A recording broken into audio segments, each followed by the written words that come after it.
Good evening, and welcome once again to Straight from the Sky. I'm your talk show host, Bobit Avila, and tonight we have a very unique guest. And he's unique, but he has done something for Cebu, for the Philippines. His name is Tim Harvey, and he worked with Google. Yes, the very same Google that you want to see, Google Earth, Google Maps, and you want to ask questions in Google, that's it. He works in Google, and he has helped Cebu creating a website called Ato Ni, which is very Cebuano, and he has helped Cebuanos because in the old days, when you go into Google, it goes into Tagalog. And he is also a founder of the Defenders of Indigenous Languages of the Philippines, or DILA, which I'm a member. I have met him 15 years ago in the internet. It's the first time I met him here in this taping. So welcome to this show, Tim Harvey, and we'll be back with him after this break.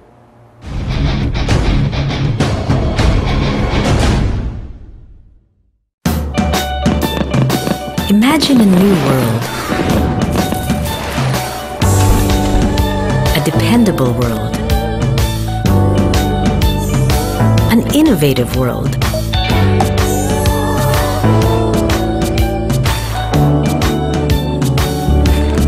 A flexible world.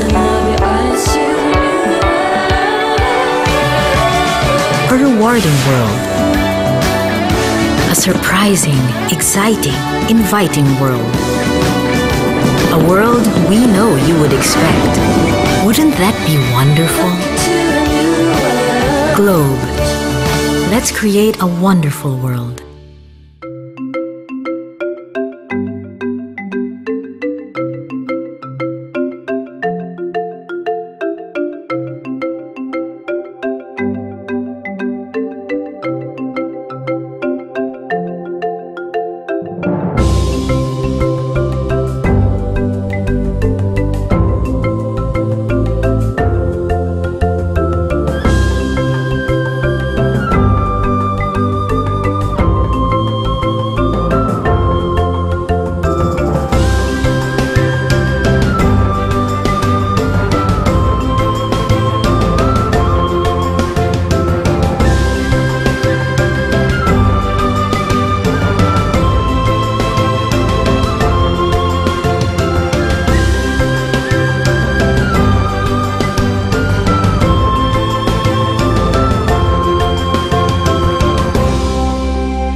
I miss my friends in New York. Me too.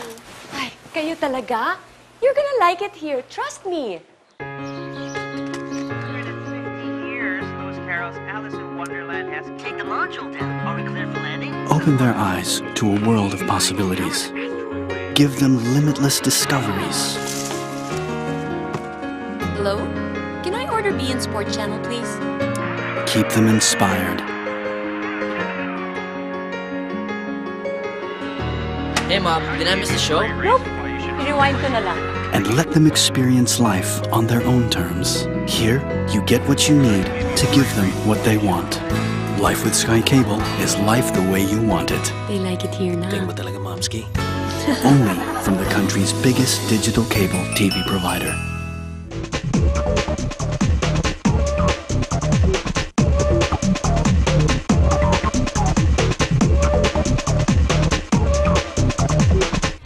Cable TV viewing has never been this clear with Sky Cable HD. Get more detail, more action, with the most HD channels in the country. Experience top quality, high-definition entertainment right at your home. Subscribe to Sky Cable HD now. Call us for more details.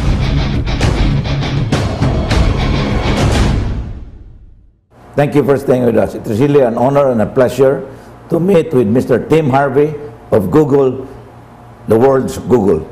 Mayang gabi, Tim Harvey. Thank you. Really a pleasure and honor to be here, and I've been really looking forward to this. Well, I've known you, but not many people know you, and it's the first time I've met you, but who is Tim Harvey? Oh, Tim Harvey. Relative to the Philippines, you know, that goes back a good number of years. My connection with the Philippines has always been one of technology. So even in the early 1990s, we had something called the Usenet, which were basically talk groups, similar to Yahoo groups, but much simpler at that time. And I was one of the founders of something called Social Culture Filipino.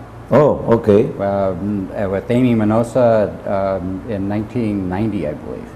So it was a good little community for high-tech professionals, all Filipino, to get together in a group and you know, create a tambayan for just talking about things of interest. Well, tell us about your wife, because she's from San Carlos City, Negros. Oh, of course, she's very beautiful and a wonderful wife. Yeah, I met her some years ago. I came to the Philippines originally where I worked for a company called, a high-tech company called Metagraphics. Okay. And one of my best friends there was actually a Filipino from the Philippines, and hadn't returned to the country for 18 years. He'd been in America all that time. I hadn't been to the Philippines, and so I persuaded her that it was time to go return home. So she did. She reconnected with her family in Parañaque. During that stay, we were here for over 2 months. I set out on my own, and I was very interested in the educational system in the Philippines, and particularly computer science and technology. So I went kind of touring and stopping at every college and university that would allow me to approach them. You know, this strange American walking up one day and saying, you know, here I am, I'm interested, what can you tell me? And I so happened to be in San Carlos City, and the mother in charge of the school introduced me and made who became my wife later on, Mary Jane Tarosa is her family name, my guide throughout the school. So from there, I stayed connected with the family for, I don't know, several years before there was any hint of romantic interest. Just I was very close and friendly with the family.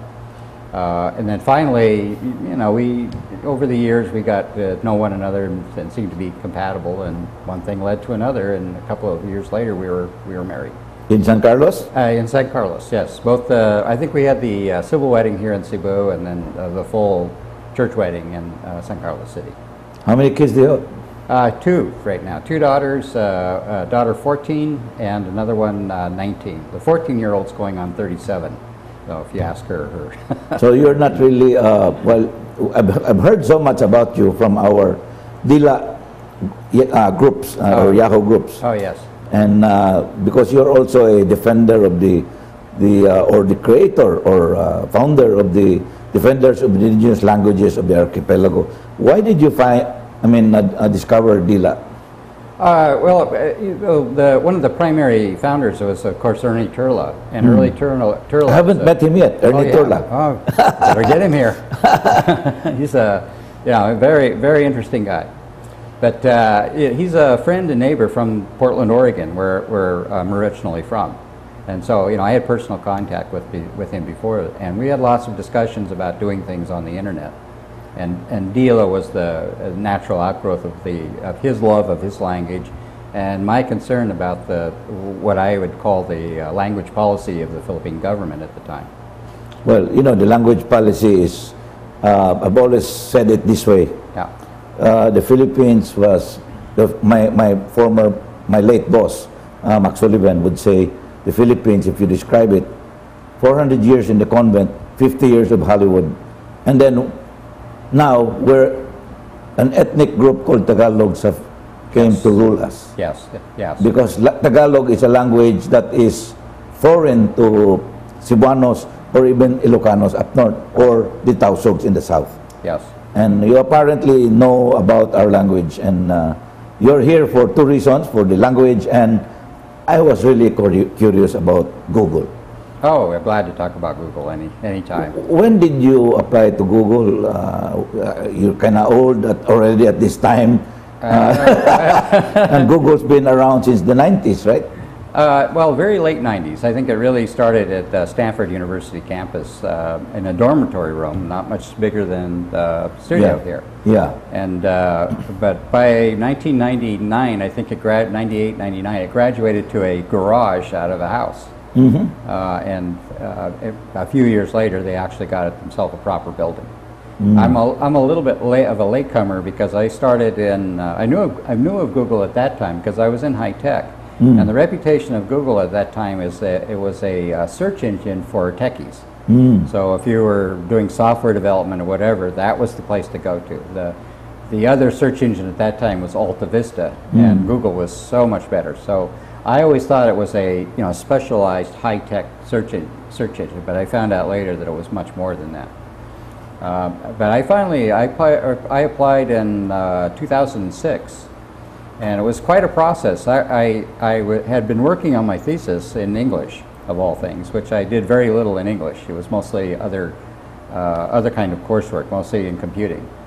And at the time that at the time I applied, I was almost ready to graduate, and I was starting to think about where do I want to work at. It's always been my approach to work.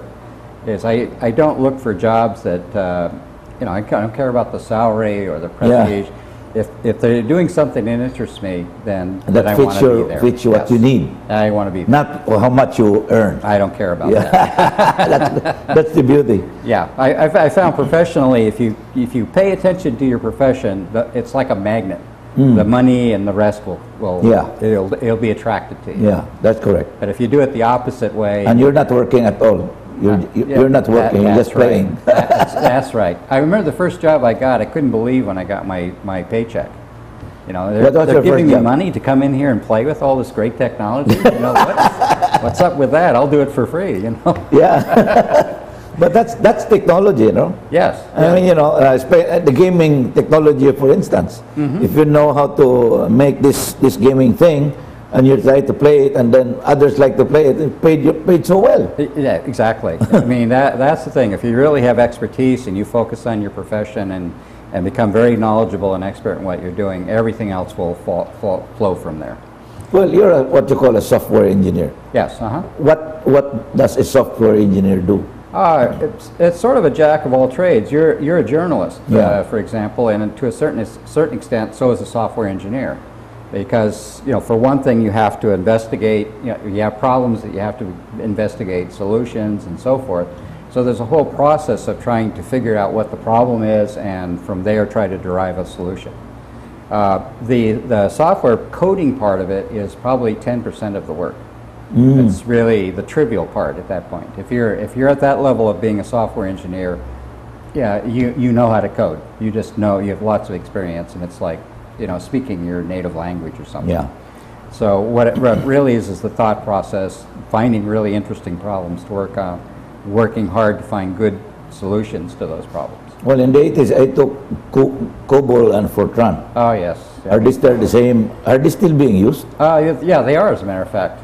Yes, but they're quite a bit different than they were in our days when we took them. I took that course, I think, for about a month, and after that, I don't know if I learned anything. But it gave me an idea of what computers could do. Yes, yes. And how this world has been so wired that, for me, I do have a library in my office. It is faster for me to go into Google, type a day, let's say, Battle Blade Golf. It's October 21. But I forgot the date. Yeah. Instead of going to the back of looking for the book, I just type Battle Blade Golf. It's faster. Oh, yes. I mean, wow, what the speeds. Well, one of the things that's fascinating for me is, way back when we were talking a little bit about DILA, and I think in roughly 2006, 2007, I wrote a post in there called The 100-Year Lie. And it was about Sixto Lopez, who was he was the secretary of a group that came to the United States to try to enlist United States recognition of the First Republic of the Philippines. And at the time that I became aware of him, he was just a footnote in history. Just you know, you had to dig and really look through lots of books. In fact, I think I first encountered him at the Cebuano Study Center in a manuscript there. Today, you can go on Wikipedia and there's a full page on the man. Who's this guy? Sixto Lopez. Okay, all right. Yeah, he did a very interesting thing. In 1898, the United States had a very kind of a backward opinion of the Philippines. They thought it was a undeveloped nation and, you know, primitive and so on. Yeah, they did. So in order to gain support from the United States, you know, the First Republic had been formed. There was the effort underway to break free from the Spanish, and wanted U.S. recognition. So he had to convince people in the United States that the Philippines was actually more advanced and in a sense overcome the ignorance of the American public and legislators and so forth. So what he pointed out is a couple of things. You know, that the first universities in the Philippines predated the U.S. by hundreds of years. And he did something. I was looking for the origin of the single language policy. Where did that come from? And I found it from him. He basically told the Americans that you could go any place in the Philippines, from the very northern region to the very southern island, and within a fortnight, which is British for roughly 2 weeks, you could speak fluently to anyone, anywhere in the Philippines. That's a very good point. I'll be back with Tim Harvey after this speak. Yes.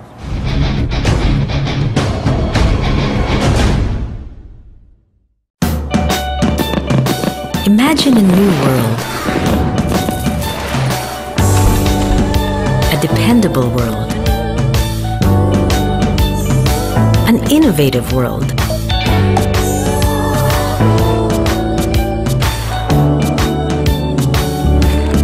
A flexible world.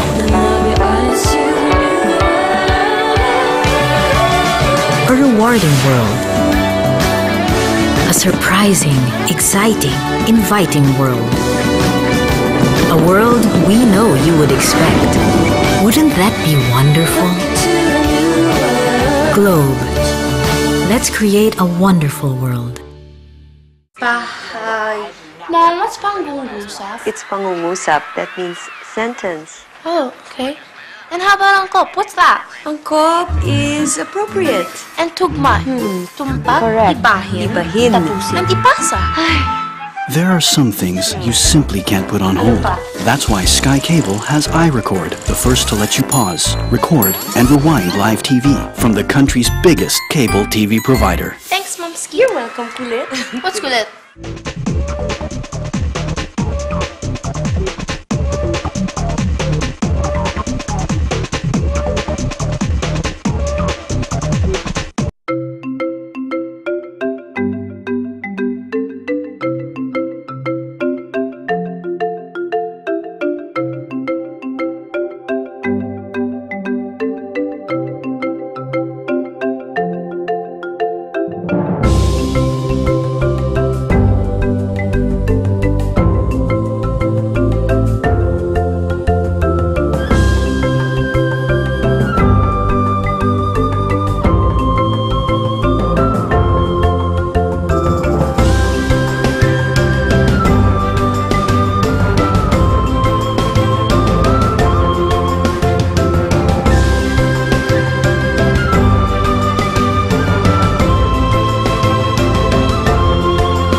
Cable TV viewing has never been this clear with Sky Cable HD.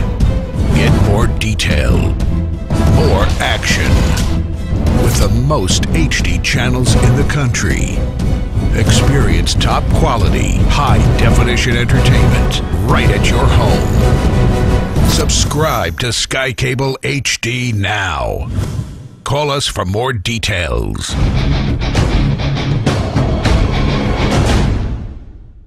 Thank you for staying with us. A beautiful story about Sixto Lopez. Yes. And wow, you found this, and that's now you can check in Wikipedia, right? Yes, you can actually look that up and find. You know, you can look the man's history up and so forth. He's a very, very interesting, colorful figure. But I remember there's a movie, 1906, I'm not sure. Meet Me in St. Louis. It's shown in TCM every now and then. Oh, yes. It's a musical. Yeah, and very good one. there is a book on the St. Louis Fair. And it was the first time that the Americans brought about 2,500 Filipinos Yes. of different ethnic origins, and they created one part of the World's Fair so that they would see the kind of territory that the Americans got. Yes. And there, they even had a word for the Visayans. The Visayans are a genteel people. A genteel people. And they are the most industrious. Oh, yes, good. Yeah, so it's in that book. Yeah, favorable. There was an American politicians who really said, these people are incapable of That's right. self-governance. That's exactly and it is right. still true until today. Well, you're doing a pretty good job in a Filipino way. That's always amused me about the need for a single language.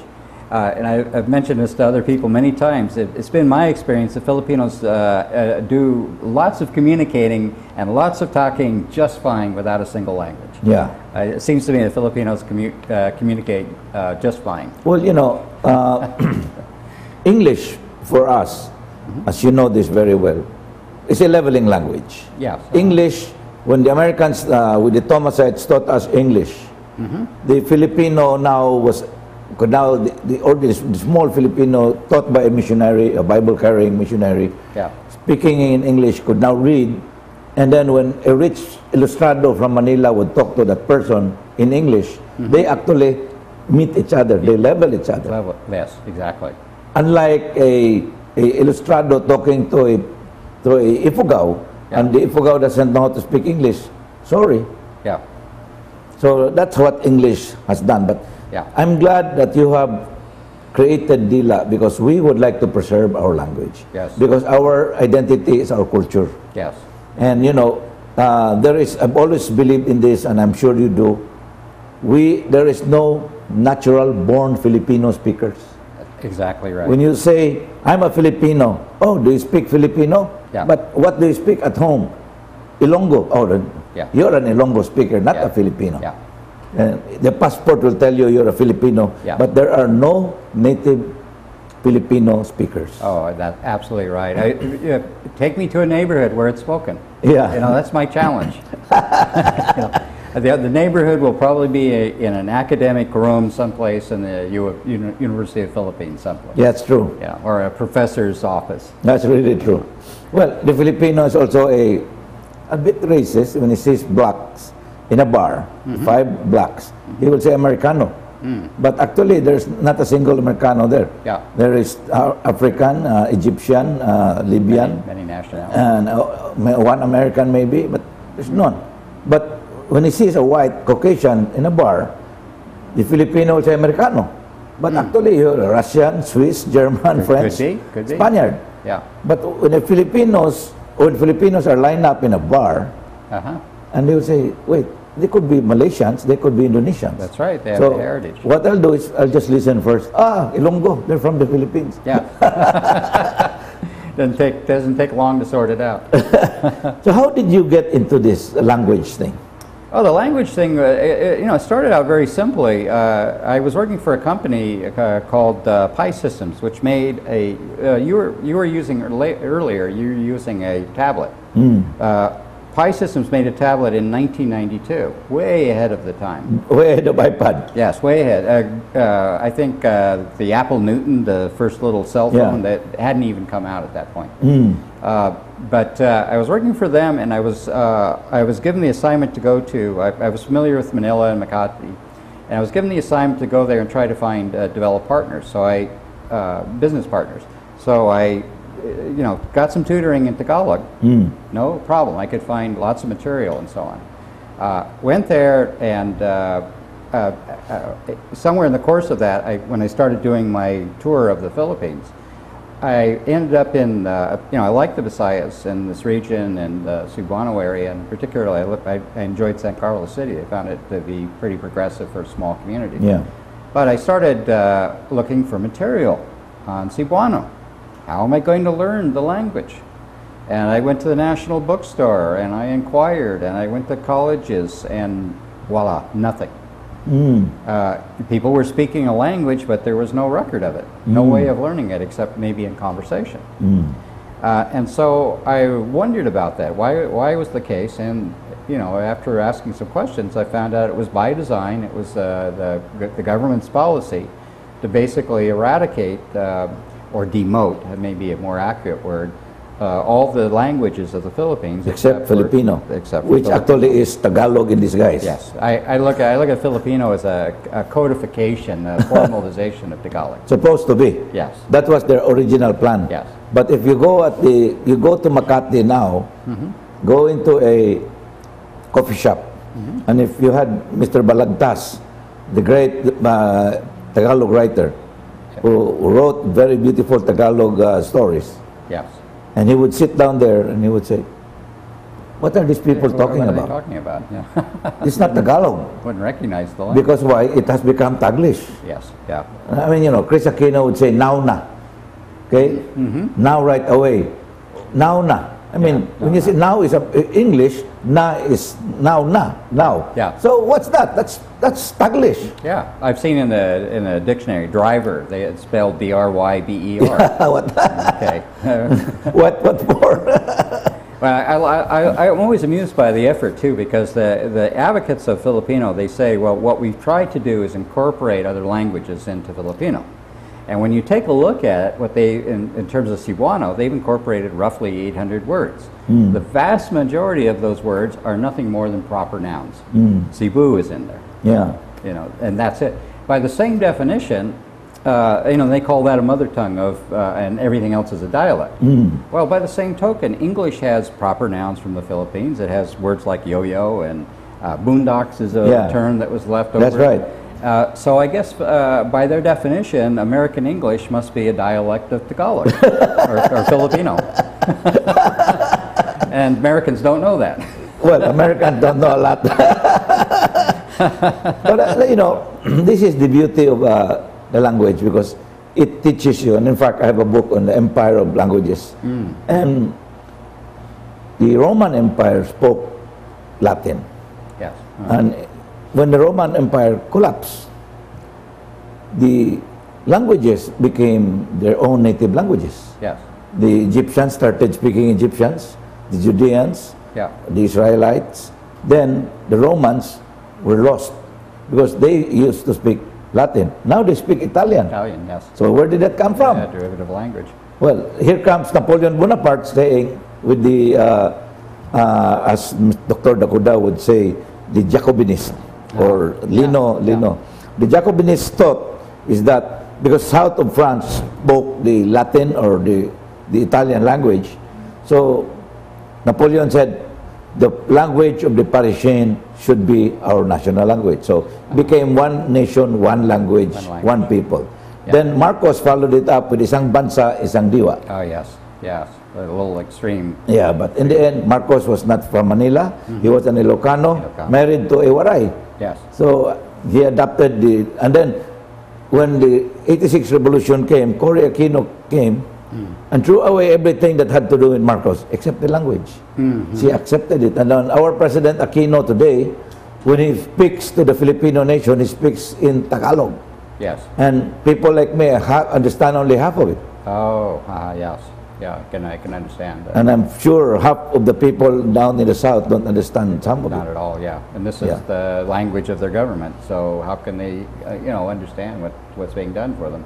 Well, that's exactly why we have trouble with the language, and we'll be back with Tim Harvey after this break.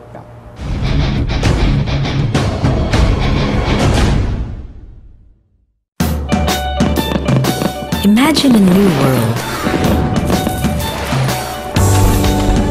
A dependable world. An innovative world.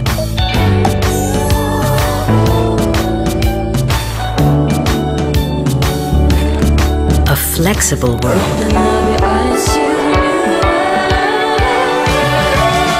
A rewarding world.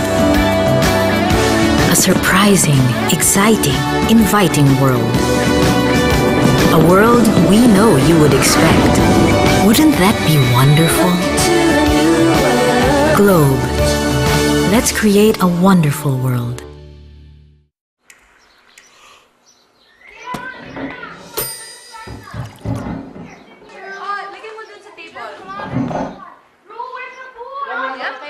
Momski, anong meron? TV Marathon! Come on! Enjoy more than 180 digital channels and discover the world with Sky Cable. Sky Cable gives you the widest choices of channels and front row seats to live events from the country's biggest cable TV provider. Marathon extended!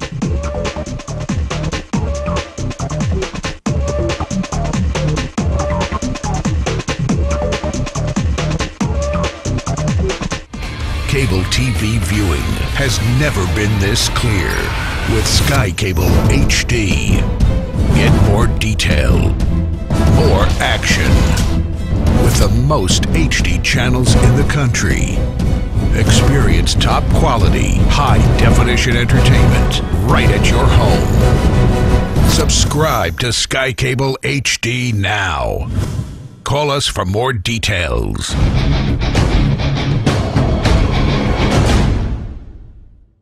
Thank you for staying with us. We're now halfway through the show, talking with our special guest from Google, Mr. Tim Harvey.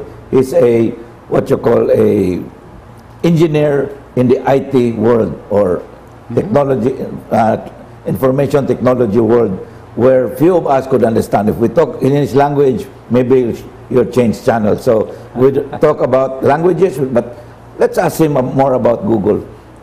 Sure. One of the things that you have done for us, especially Cebuanos and the people, the Cebuano-speaking people, in the past, when we would go into Google, it comes out in Tagalog. Yes. And we had the DILA group came up to you, asking you to shift it back to English, yes, so it will be easier for the students to learn, especially from different parts of the Philippines. Yes. How was that done, and how did you undo it? Well, the way I did it is originally, it was originally Google search was in Tagalog, and I came and I found out, I tracked down the people who made that decision, and I pointed out to them that Tagalog is not in the Philippine Constitution; it's a regional language, and so we are doing something improper. Google's a very educated company, you know, probably more PhDs than most colleges and universities. So it's a very, we pride ourselves on knowing things. And it was a very ignorant kind of thing for us to do, to feature it in Tagalog. So I said, the Constitution, if you want to be proper about this, the Philippine Constitution provides for two languages. One is controversial, that's Filipino. It's not totally, supported by everyone. And the one that's a little less controversial and is generally understood is English. A little less controversy involved. So I tried to persuade them to let the default stand in English and have Filipino at very least be the alternative, the one that you can select if you want it. The idea, the strategy, and the thinking was that we could add other languages, give people other options over time. And then that's actually what's come to be with Cebuano. So I can now go into Google in English form and click on this Bisaya. Yes, you can. And then I will now get it in Bisaya. Yes. Yeah, you get it in, I think we listed it as Cebuano. So this is Cebuano. Yes. Wow. And so it's been fully translated thanks to Manny and Jock and their leadership and the people that they rallied around them. And when did this happen, Tim? When did this happen? It started, the first effort started by now Attorney Islas in 2005. And he did a small, it required a translation of roughly 600 strings or sentences that would be added to Google search. And a lot of time passed. There was some problem in getting it incorporated. And finally, Jock and Manny got involved, but in the passage of time, they got involved in 2010 or 11, thereabouts.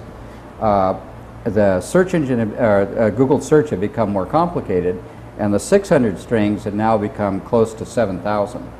Okay. And so they organized a very astute team of people with expertise in the language, and put together translations for all that text, and sent it to us. It got stalled at Google, and at that point I got involved. I was There was a change of personnel, a few other things, and they basically dropped the ball like a lot of corporations will do. They dropped the ball on following through. And I felt very strongly that Google had made a commitment to the Cebuano community to follow through on its promise. And so I went in and basically shamed people. I said, we have a motto. I like the way you said it, shame people. Well, I'll do what it takes. We have a motto, do no evil. And Yeah. I said, I think that when you go back on a promise to a community group, you're doing evil. And the engineers in Google, almost without exception, are very strongly in favor of preserving the world's languages.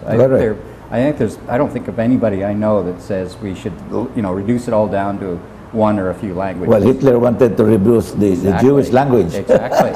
Eradicate. We've seen where that comes from before. And now they're still at it. Yes. They're still at it. They want every single Jew wiped out from the face of the earth. Yes. Yeah, that's still an issue. Yeah. So, well, at least that's the extreme. Yeah. But again, they don't understand why you and me, are language advocates, because we don't want our culture to disappear. You talk about wiping a culture out. I think that's one of the things that I noted about the Philippine government policy, is that it was a form of slow motion ethnic cleansing. Yeah. You take away the language, you pull it out of public discourse, talking in government, talking in schools. You relegate it to the back streets and maybe back rooms of people's homes. Pretty soon the language goes, and so does the cultural memory. That's correct. And what do you fill it with? Well, you fill it with a Tagalog view of the Philippines. Well, like I said, the Philippines, for me, I'm a Filipino. I was born in the Cebuano language. Yeah. And whether you like it or not, I still can't speak straight Tagalog the way others do. Yeah. Others are better than us, but in my way, it's not because of anything. Because there's a better language to understand all others. It's English. The role of English is fascinating, because I think from my point of view, the Philippines is one of the major leading virtual countries. The third language, English language, speaking language people in the world. Exactly. And it's also it's been instrumental in forming what I call the virtual nation of the Philippines, which is not just limited to roughly 7,000 islands, but you find Filipinos all over the world. And they are able to go there not because they have command of Tagalog. No. The world's not saying, no, we need more Tagalog speakers. And in fact, let me add a little more. If you go to, let's say, California, there's a Korean town. Yeah. You go to New York, there's Chinatown. Yeah. In almost all the places in the world, there's a Chinatown. Why is there a Chinatown? Because they don't speak English. They live in communes and together. Yes. And there's one of them or two who speaks English, would be their representative. Yes. The Filipinos' ability to speak English. He goes to America. He doesn't need a community. He's there. That's right. He lives with blacks or whites, whatever color they want. Yeah. As long as he can speak on his own, he doesn't need a community. That's why he only needs a community when he misses home.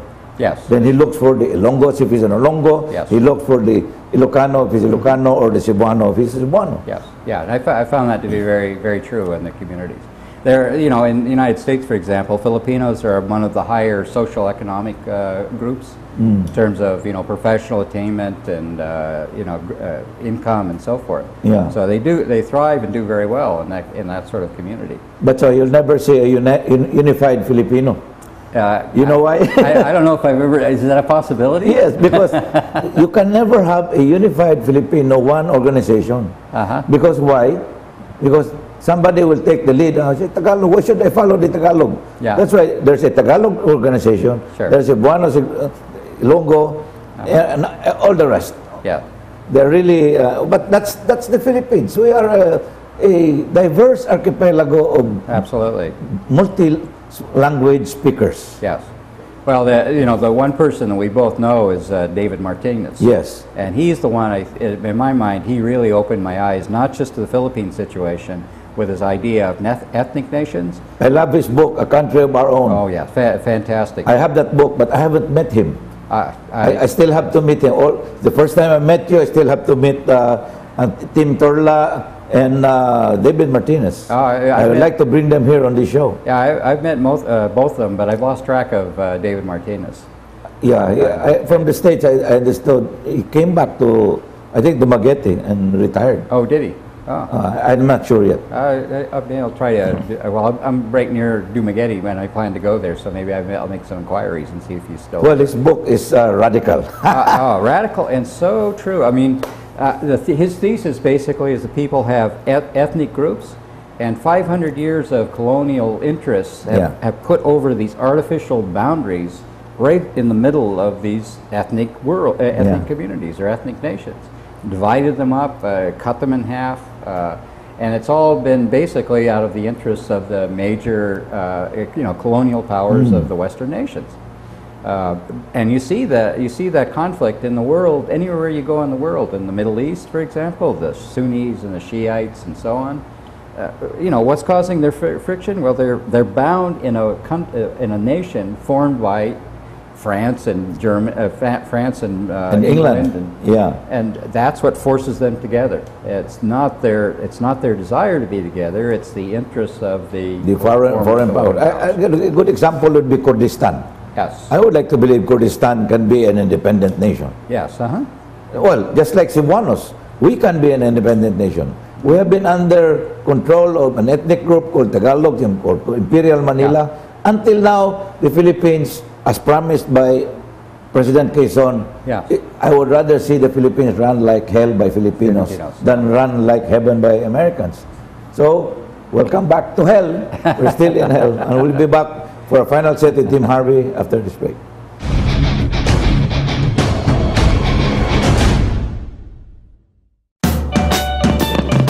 Imagine a new world. A dependable world. An innovative world.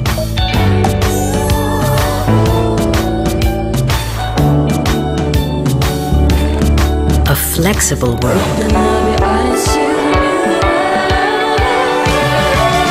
A rewarding world. A surprising, exciting, inviting world. A world we know you would expect. Wouldn't that be wonderful? Globe. Let's create a wonderful world.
Yes, Momski? Do you want to order dinosaurs for lunch? Okay. Hello, Sky Cable. Can I have the Animal Planet channel, please? Give them exactly what they want. Sky Cable Select, the first to let you add channels to your basic plan with just one call from the country's biggest cable TV provider. Bugs for dessert?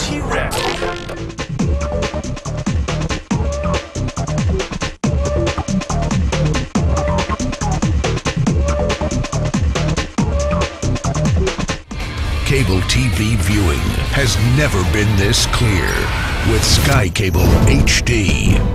Get more detail, more action, with the most HD channels in the country.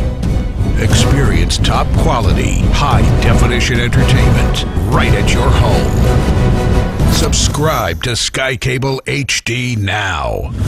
Call us for more details.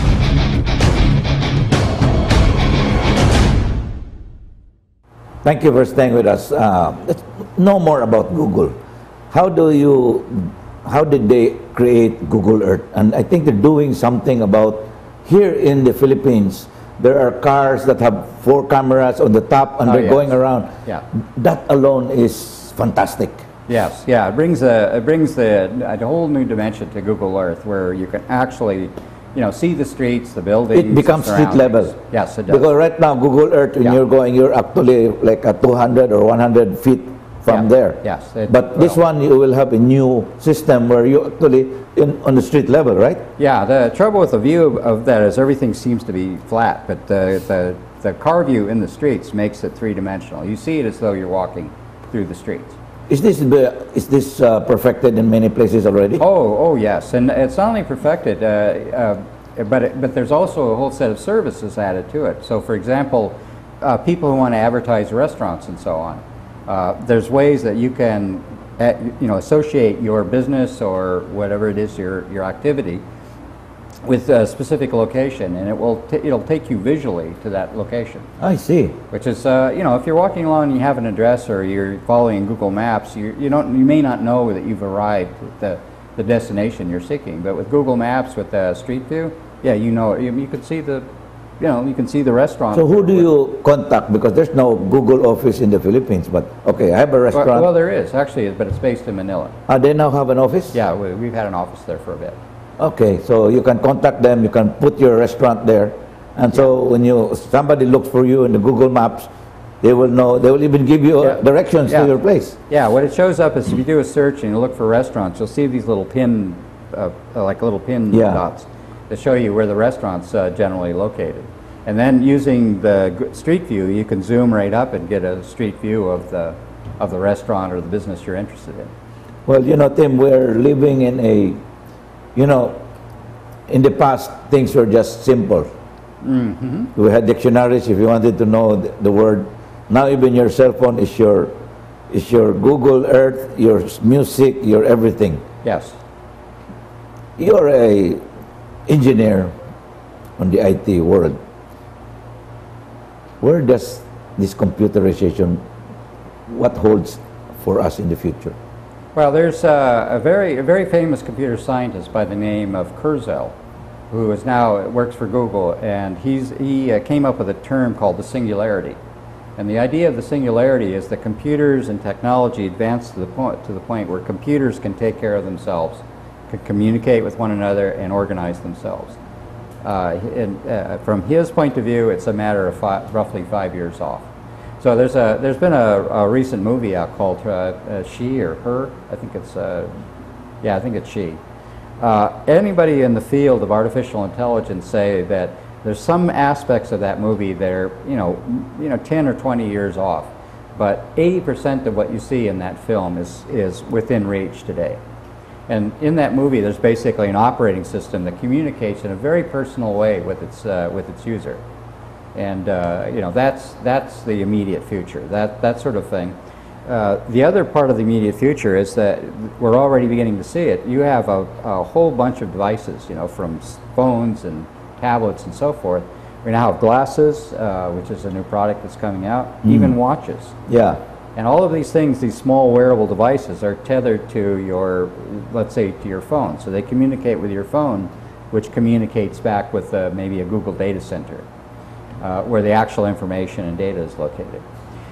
What that requires, it's a network-centric kind of an arrangement. So that means in order for that to work, you have to have very, very good internet access. Google has an answer for that. Right now in the Philippines, we have something called G-Fiber. Okay. And the G-Fiber works 100 times faster than normal fiber cable access. And we have a program to get G-Fiber into colleges and universities throughout the Philippines, so that students in particular can have access to it and begin to become familiar with it, doing things on the cloud, developing applications for it, starting to think about, they're actually, the youth are the ones who are going to create this world, the world of the future. Yeah. And so getting them thinking about where technology is going and where they want to take it. And colleges and universities are the place to begin.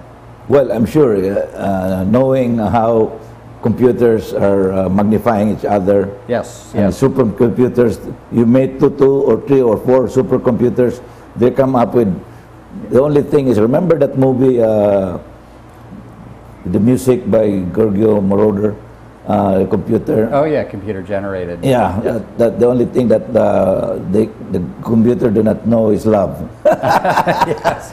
It has no feelings. That's true, but it can do it. You know, with the right software, it can do a pretty good simulation of it. Well, in Japan, they're coming up with a computer generated oh yes. voice, yeah. with robots with facial hair and everything. Sure. And people are naturally responding to them as though they were alive. Yeah. They're actually forming relationships and treating them as though they're another being or an entity. Well, someday they will duplicate me and have a Straight from the Sky show. Yes. But I won't be there. I won't be there. How fascinating! That's something to look forward to. Right now, with Google, one of the reasons that I'm here in particular is we have Google Translate, and we were able to add Cebuano in April. We released it April 2013, and I'm back. We're trying to improve the translation quality of it. The results from translating from Cebuano to whatever English or whatever other language you are interested in, and so that's part of it. It's right now it's like a baby stage. Yeah. More or less an alpha, and we're trying to get it to grow up. It's actually a learning algorithm. We're talking about the future. The Google Translator actually learns to improve its translation of the language by use. So every time you use it and do translating, you become its parent. You're actually teaching it. So the Cebuano users who go into the Cebuano language in yes. Google, yes. when they add new words, and it fits with the others, and that becomes part of it, right? It does. And if they say, oh, you know, this translation is bad, there's actually a button where you can say, the translation's really bad. That demotes that particular translation. It makes it. It's all based on statistics, how frequently something occurs. And if you say something is not a good translation, it's less likely to give that translation another time in the future. They'll choose something else that I think is closer. Well, that's really fascinating. Yes. Yeah, and the idea would be, eventually, one of the things that I found really fascinating, I mean, I can't believe it since I got here, it's almost a thing of celebration. You actually have a mother tongue program in place in the educational system. Yeah. Who would have thought? Yeah. I mean, that's... The MLE. Yes. Yeah, multi-language education. Yes. A few years ago, that was, talk about science fiction. Well, remember, this was accepted by Gloria Arroyo, President Arroyo at the time. Yeah. And it was adopted by President Aquino. That's one of the language things that Aquino, but still, Aquino has to understand what you and I talk about. Yeah, yeah. He has to understand that forcing a language to the rest of the Filipinos will disappear their other languages. Yes. And they should veer away from that. Yeah. But the MLE in the DepEd is a good place to start. Good place. And one of the things we're considering, we were talking about improving the translator. We're gonna put it to the mother tongue school. We're going to take the texts and enter those into the translator and give our translator an education. Well, that's really good. really good. Starting with kindergarten. And you're doing it in Google. Yes. And you're doing it in Google. That's really fascinating. Yeah. Yes. Yeah. Yeah. It's a little bit of a theory, but I think that we can. It's a learning algorithm basically in the translator, and so we can almost treat it as a problem of education. Like educating a child in a language. And so well, I'm a language, I advocate for the Cebuano language, but I can't read in Cebuano for the simple reason it was never taught in schools. Yes, that's right. But I do read slowly and starting to catch on. Yeah. But, well, I'm glad that you came here so how often do you come to the Philippines? Not often enough. This has been the first time in some years. I've been one thing about working for Google is it's a very intense place. I get up, I go to work at 7 o'clock in the morning, and I leave at 10 o'clock at night. Wow. And it sounds horrific, but it's like play. Yeah. You're just playing. Yeah, just playing. I'm working with ideas and things that are very, very interesting with incredibly interesting people. But you have to live near Mountain View in San Francisco. Yeah. Well, I have a home in, my family lives in Portland. And Oregon. Portland, Oregon. And actually what I do is I live in the San Francisco Bay Area 20 days out of the month and spend 10 days up with my family in Portland. Go back and forth. And I'll have them down periodically. And that's been my life for, well, you know, Filipinos can do that going overseas for a year or two. I think I can do it. Well, unfortunately, we ran out of time. It's really a pleasant experience for me, and for the first time to meet Tim Harvey, a guy I have known 15 years ago in our website called Defenders of Indigenous Languages of the Archipelago, and he is one of the founders. And we'll be back with him for his parting shots after this break.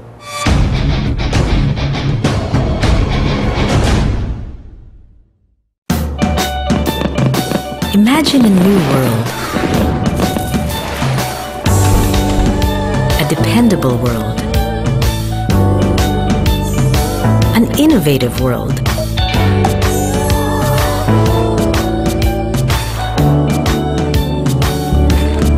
A flexible world.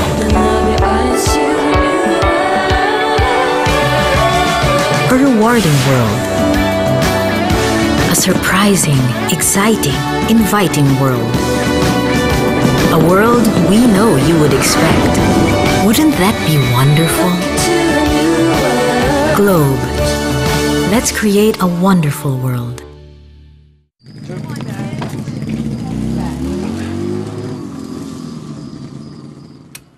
Oh, andito na tayo.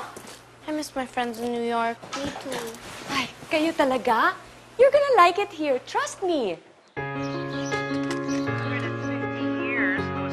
Alice in Wonderland has kicked the module down. Are we clear for landing? Open their eyes to a world of possibilities.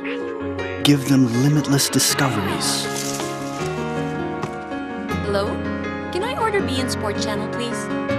Keep them inspired. Hey, Mom, did I miss the show? Nope. Rewind ko na lang. And let them experience life on their own terms. Here, you get what you need to give them what they want. Life with Sky Cable is life the way you want it. They like it here now. Galing mo talaga, Momski. Only from the country's biggest digital cable TV provider.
Cable TV viewing has never been this clear with Sky Cable HD. Get more detail, more action, with the most HD channels in the country. Experience top quality, high-definition entertainment right at your home. Subscribe to Sky Cable HD now. Call us for more details.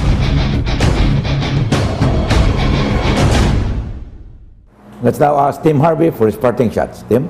Well, first of all, it's an enormous pleasure and a great honor to be here, and then to finally actually meet you in person. It's been a real pleasure.